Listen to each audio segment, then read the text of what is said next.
लोगों का। और जो दिल्ली में भी आंदोलन हुआ उसमें भी बड़ा सहयोग यहाँ के लोगों का भी रहा, बुलंदशहर का सारे आम लोगों का रहा और पूरी प्रेस मीडिया का रहा। आपने समय समय पे साथ दिया सारी मीडिया ने। दिल्ली में जो समझौते हुए थे भारत सरकार उस पर आ नहीं रही। और दूसरी चीज़ है कि देश को ये भी बताना चाहते हैं कि एक लिखत पढ़त में वैसे समझौता हो या हमको 22 जनवरी 2021 के बाद में सरकार नहीं मिली।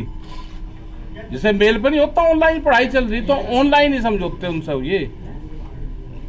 एमएसपी गारंटी कानून देश में बने वो एक बड़ा सवाल हमारा है। अभी उस पर कमेटी भी नहीं बनाई। हम पूरे देश भर में इन इशू को लेकर जा रहे हैं। यहाँ पे भी आए क्योंकि अभी तक कहते थे ये इलेक्शन है उसमें जा रहे, इलेक्शन हो गए, सरकार किसकी बनेगी किसकी नहीं बनेगी उससे संबंध नहीं है। लेकिन ये है कि बहुत से हमारे सवाल हैं। जैसे यहाँ पे गन्ने की बेल्ट है, आलू की बेल्ट है, तो जो फसलें एमएसपी जिनका भारत सरकार ने तय कर रखा है वे कम से कम डिजिटल से जोड़ दिया जाए उनको। मतलब पेट्रोल जुड़ेगा, हमारा मोबाइल चार्ज करना तो डिजिटल सा होगा वो। लेकिन गन्ने का भुगतान या दूसरे भुगतान वो एक साल में होंगे। तो एक तो हमारी बड़ी डिमांड ये रहेगी कि जो गन्ना और हमारी फसलें हैं वो 11-11, 13-13 महीने में भुगतान ना हो उनका, वो ऑनलाइन हो जाए, वो हमारा ऑनलाइन हो। दूसरा उस पे जो एमएसपी पे जो कानून बनाने वाली बात थी वो सरकार ने नहीं बनाई। हम साउथ से शुरू कर रहे हैं, हम कर्नाटक, तमिलनाडु उधर जा रहे हैं, राजस्थान में जा रहे हैं। हमें किसी सरकार का नहीं है कि वहाँ पे किसकी सरकार है, यहाँ पे किसकी है। जहाँ पे भी किसान विरोधी पॉलिसी होगी हम वहाँ पे जाएंगे। राजस्थान में किसी किसान की जमीन नीलाम करी तो हम वहाँ पे भी गए, हरियाणा में भी जा रहे, पंजाब भी जाएंगे और उत्तर प्रदेश में भी सब जगह हम जाएंगे। सरकारों को काम करना पड़ेगा। सरकार हर जगह वोट तलाश कर रही है।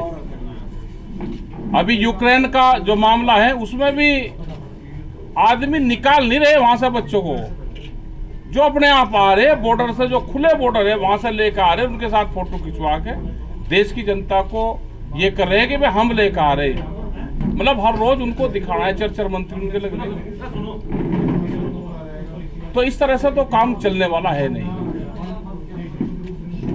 आंदोलन देश में एक बड़े आंदोलन की फिर जरूरत है और देश में एक बड़ा आंदोलन होगा। उसमें चाहे वो रेलवे के कर्मचारी हो, वो बैंक के कर्मचारी हो, क्योंकि सब संस्थाएं बेची जा रही है।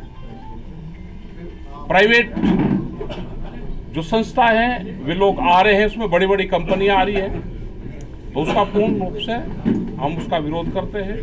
देश का युवा बेरोजगार हो रहा है। 14 करोड़ लोग तो बच्चे वे हैं कि जो प्रधानमंत्री ने कहा कि 2 करोड़ नौकरी हर साल देंगे, वो कहाँ गई? ये सारे सवाल हमारे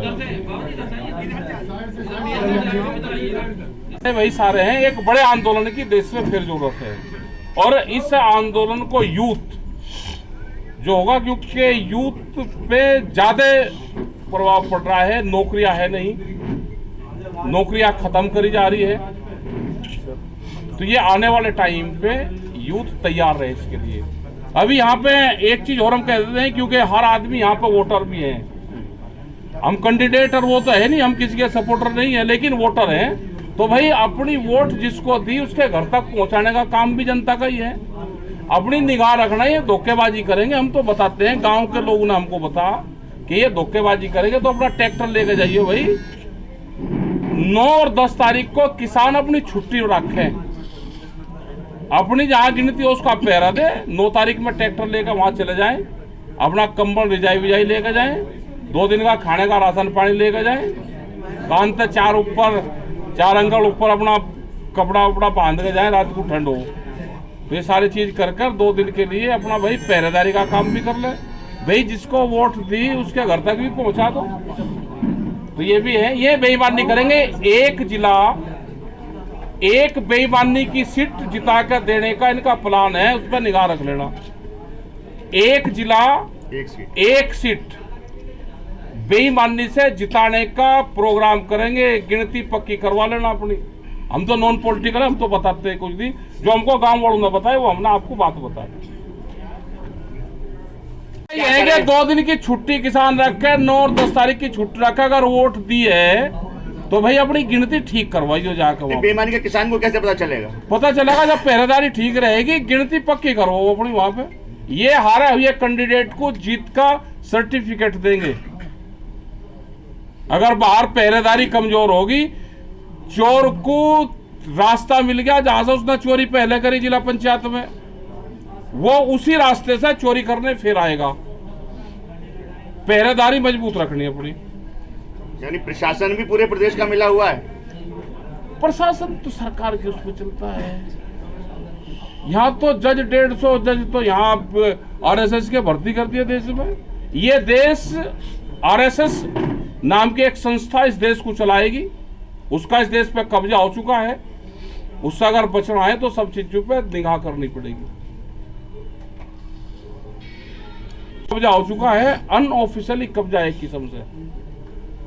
नौकरी कहीं लग रही, आप जितने भी यूनिवर्सिटियां हैं उसके वीसी कौन लग रहे हुए हैं, उनकी विचारधारा क्या है, उन्होंने कहां से ट्रेनिंग ली है। इस देश को बेचने का प्लान बन रहा है। इसको बचाना है तो यूथ को आगे आना पड़ेगा। मुक्ति अभियान देश में चलेगा। मीडिया प्रेस के लोगों को भी मुक्त करवाना पड़ेगा, मीडिया हाउसों को भी मुक्त करवाना पड़ेगा।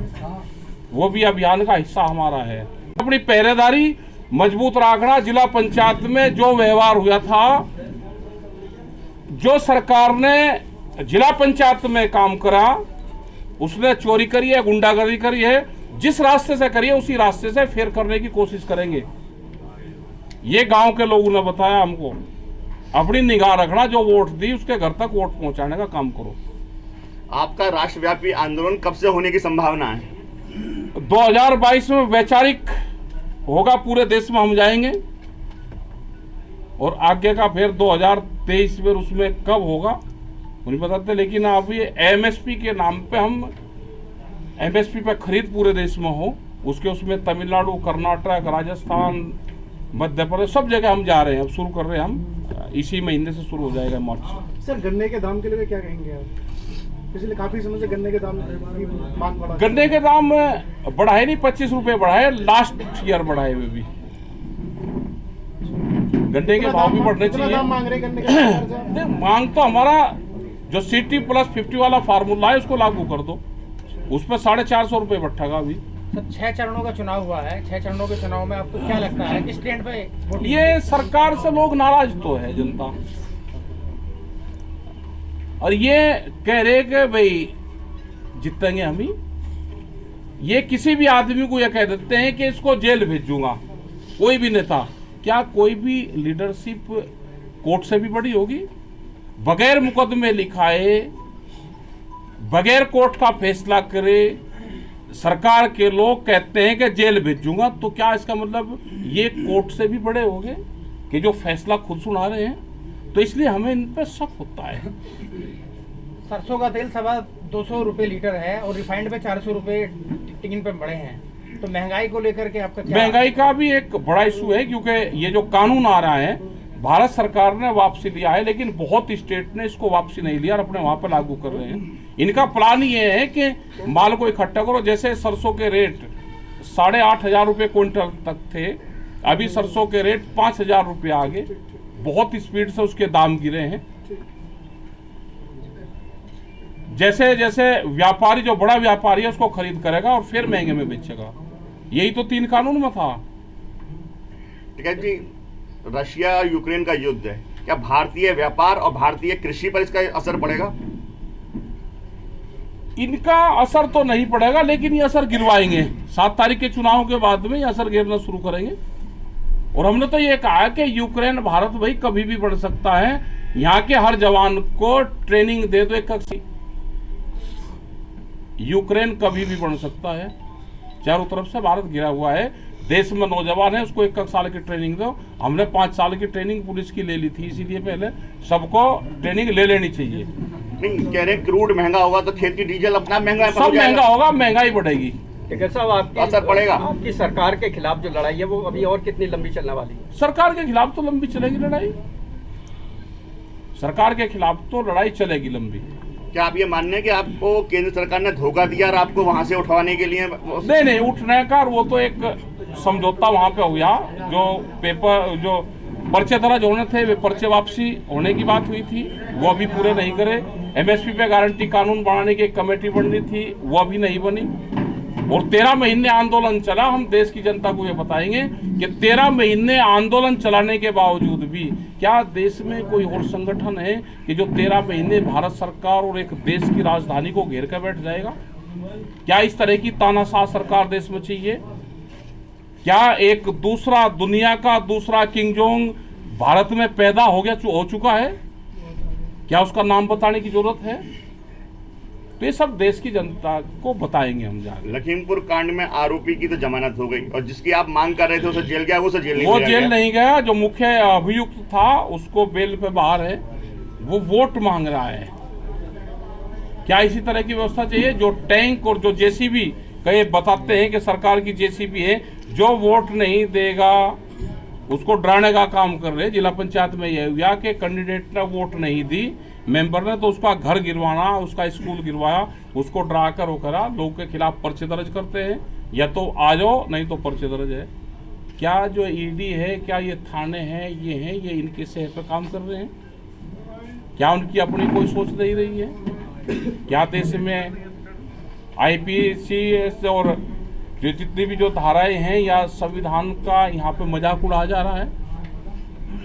टिकैत साहब, 10 तारीख के बाद कोई कह रहा है गर्मी निकाल दी जाएगी, कोई कह रहा है चर्बी उतार दी जाएगी। इस तरह की भाषा जो इस तरह की जो भाषाएं का इस्तेमाल हो रहा है, तो किसी उसको जो उच्च पद पर बैठे हुए उनको शोभा नहीं देता।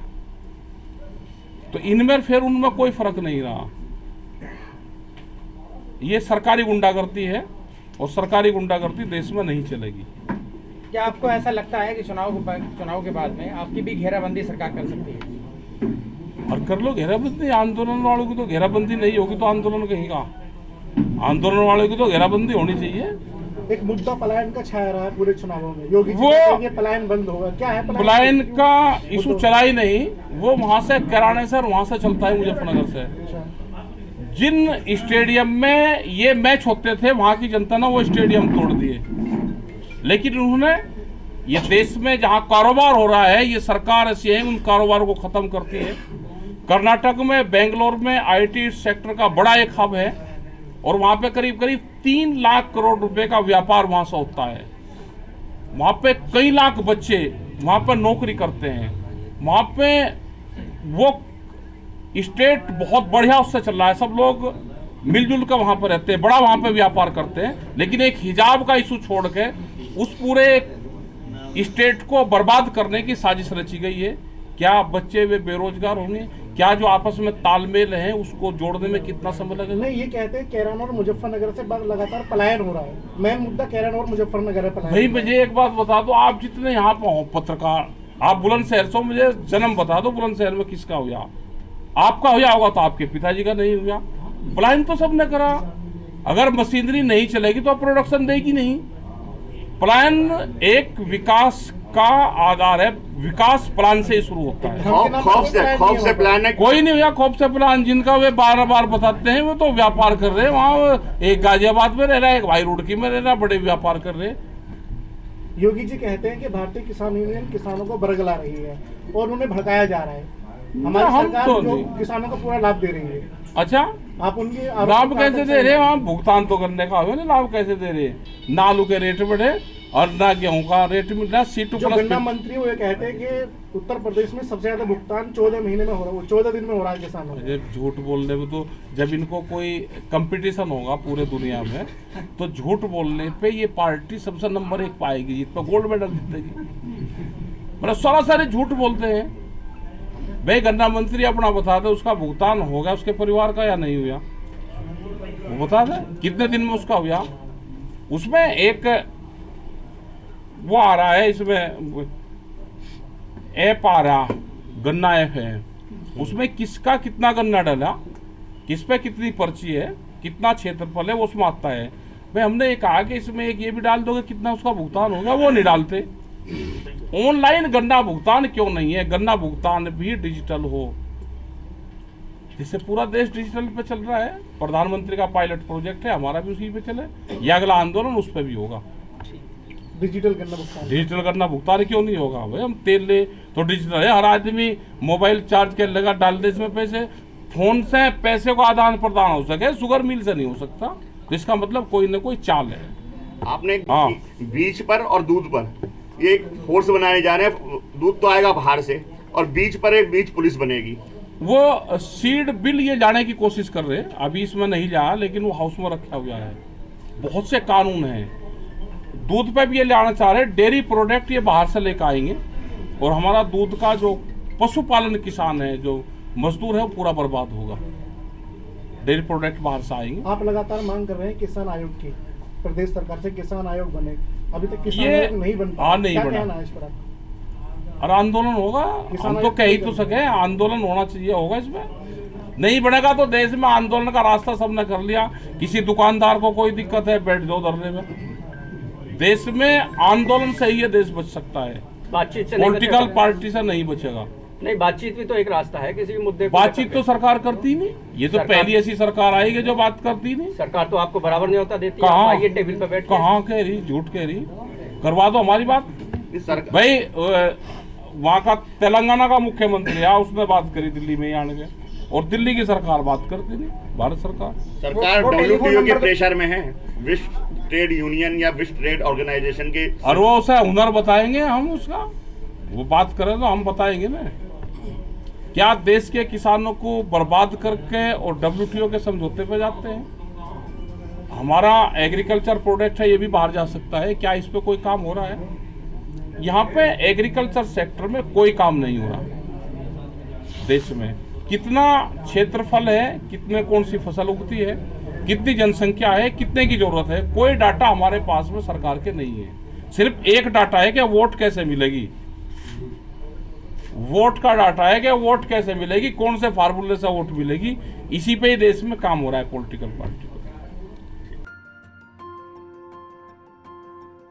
बालाजी हॉस्पिटल, हमारे यहाँ खून की जांच, दवाइयाँ 24 घंटे, इमरजेंसी सुविधा 24 घंटे उपलब्ध, blood pressure, diabetes, thyroid, migraine की चिकित्सा, TPA की सुविधा, PFT कंप्यूटराइज ECG, नॉर्मल एवं सिजेरियन डिलीवरी, अत्याधुनिक ऑपरेशन थिएटर।